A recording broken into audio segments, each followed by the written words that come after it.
In July 2026, a football team was sold for $9.6 billion. Not a country, not a technology company, a team. 32 players, a coaching staff, a stadium lease, and a logo. $9.6 billion. And here is what makes that number truly remarkable. It was not the most valuable NFL team.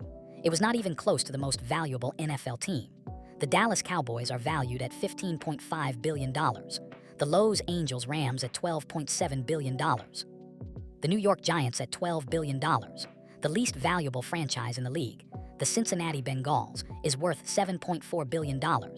There is no other major sports league on earth where the worst team is worth $7 billion. All 32 NFL teams combined are valued at $299 billion. That number is larger than the GDP of Portugal, larger than the GDP of Greece, larger than the GDP of New Zealand. The National Football League, as an economic entity, would rank as one of the 40 largest economies on the planet. That is what American football has become. To understand how a sports league reached this point, you need to start with the Seahawks deal itself, because it tells the complete story in miniature. The Seattle Seahawks were purchased by Paul Allen in 1997 for $200 million. When Allen died in 2018, his will stipulated that both his sports franchises, the Seahawks and the NBA's Portland Trail Blazers, be sold, with proceeds going to charity. The sale process began in early 2026, shortly after Seattle won Super Bowl LX in February. By July, Vinod Khosla, a technology billionaire and co-founder of Sun Microsystems, with a net worth of $13.7 billion, agreed to purchase the team for $9.612 billion. That sale price represents a 4,700% return on Allen's original investment in 29 years. No index fund, no venture capital portfolio, no real estate market on earth has matched that trajectory. The Seahawks appreciated faster than Amazon stock over the same period. A football team. Why? The answer begins with scarcity, the most fundamental force in economics. There are exactly 32 NFL franchises. There have been 32 NFL franchises since 2002, when the Houston Texans joined the league. There will almost certainly still be 32 NFL franchises in 2040. The league controls its own expansion, and it has every incentive to keep supply limited. When the number of potential buyers, billionaires capable of absorbing a $9 billion purchase, grows every year while the number of available franchises stays fixed, prices can only move in one direction. The Seahawks sold for 59% more than the previous NFL record, the Washington Commanders in 2023, in just 3 years. That premium reflects not just inflation or the Seahawks Super Bowl win, but the compounding effect of buyer demand growing faster than supply can ever meet it. Scarcity alone does not explain $15.5 billion for the Cowboys. For that, you need to understand the NFL's media machine, the single most valuable content deal in the history of human entertainment. The NFL's current domestic broadcast agreements with CBS, NBC, Fox, ESPN, and Amazon are worth $110 billion over 11 years. That averages $10 billion per year flowing into the league from television and streaming rights alone. Divided equally across 32 teams, that is $312 million per franchise per year in centralized television revenue.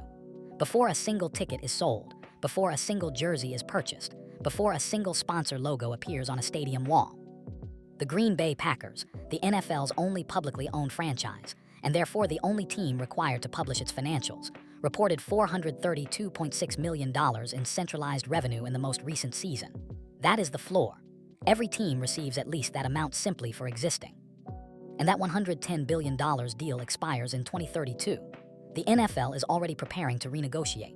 Rights fees for live sport have increased by an average of 80% at every renegotiation in the past 3 broadcast cycles. The streaming wars have added Amazon, Apple, and Netflix as potential bidders who did not exist in the conversation a decade ago.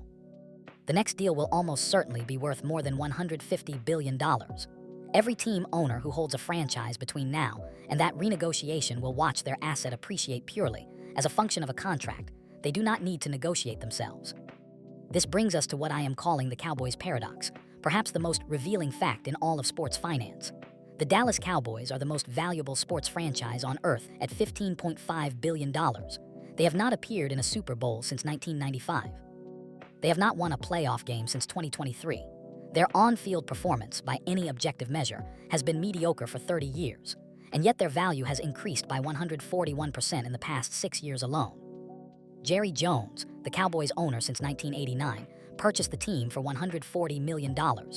That is now worth $15.5 billion, a return of over 11,000%. He is, by the metric of investment return, one of the most successful investors in American history. And he achieved it almost entirely by owning something that operates in a controlled market, generates guaranteed national revenue regardless of results, and cannot be replicated by a competitor. The Cowboys' local revenue, sponsorships, premium seating, stadium events, is extraordinary, and Jerry Jones has been a pioneer in monetizing the non-football dimensions of a football franchise. AT&T Stadium in Arlington hosts concerts, college football games, boxing events, and corporate conventions year-round. The Cowboys brand generates over $1.2 billion annually in local revenue on top of the national share. But the fundamental point is that the Cowboys would still be worth approximately $8 billion even if they had a mediocre stadium and a forgettable local brand, simply because of their share of the national revenue pool. On-field performance is almost irrelevant to franchise value. The New York Giants are worth $12 billion despite years of losing seasons. The New England Patriots are worth $10.4 billion in the post-Brady era. Brand equity and market size compound independently of wins and losses. The revenue-sharing model the NFL operates under deserves particular attention because it is the foundational decision that made everything else possible. In 1961, Pete Rozelle, then the NFL's young commissioner, negotiated the Sports Broadcasting Act through the United States Congress, granting professional sports leagues an antitrust exemption that allowed teams to negotiate broadcast rights collectively rather than individually. This was revolutionary. In almost every other industry, competitors cannot legally coordinate their pricing. The NFL can. The result is that every franchise receives the same national television share regardless of market size.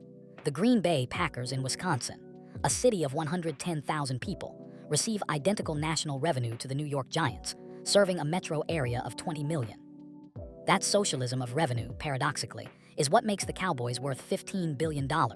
By guaranteeing a revenue floor for small market franchises, it ensures all 32 owners are aligned in protecting the collective asset.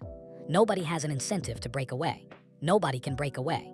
The league is structurally indestructible. Now consider the country comparisons that give this video its title. The Seahawks sold for $9.6 billion.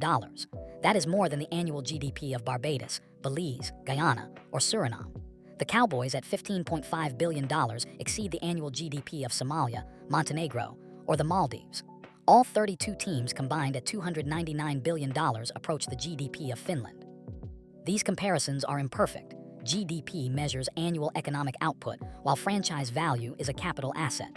But they communicate something real about the scale of what the NFL has become. A franchise is not just a sports team. It is a permanent, appreciating, legally protected monopoly on a segment of American entertainment, backed by the most lucrative media contract in history, in a country of 330 million people who treat the league as a near-religious institution. The latest structural shift accelerating these values further is private equity. Until 2023, the NFL prohibited institutional investment in franchises.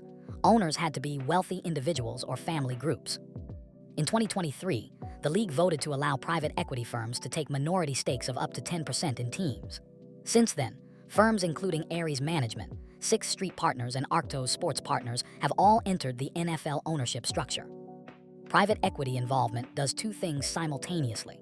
It provides liquidity for existing owners who want to diversify, and it introduces a class of investor whose entire business model is built on buying appreciating assets and selling them higher. Private equity firms in sports are not buying sentiment. They are buying assets they are confident will be worth more in 5 years than they are today. Their entry into the NFL is as strong a signal as any that institutional money believes franchise values have further to run. So where does it end? The honest answer is that nobody knows, and that uncertainty cuts both ways. The $110 billion broadcast deal expires in 2032. A renegotiation at lower than expected terms would compress valuations significantly. A major player safety crisis, concussion litigation has never been fully resolved, could affect fan sentiment and sponsor appetite at scale.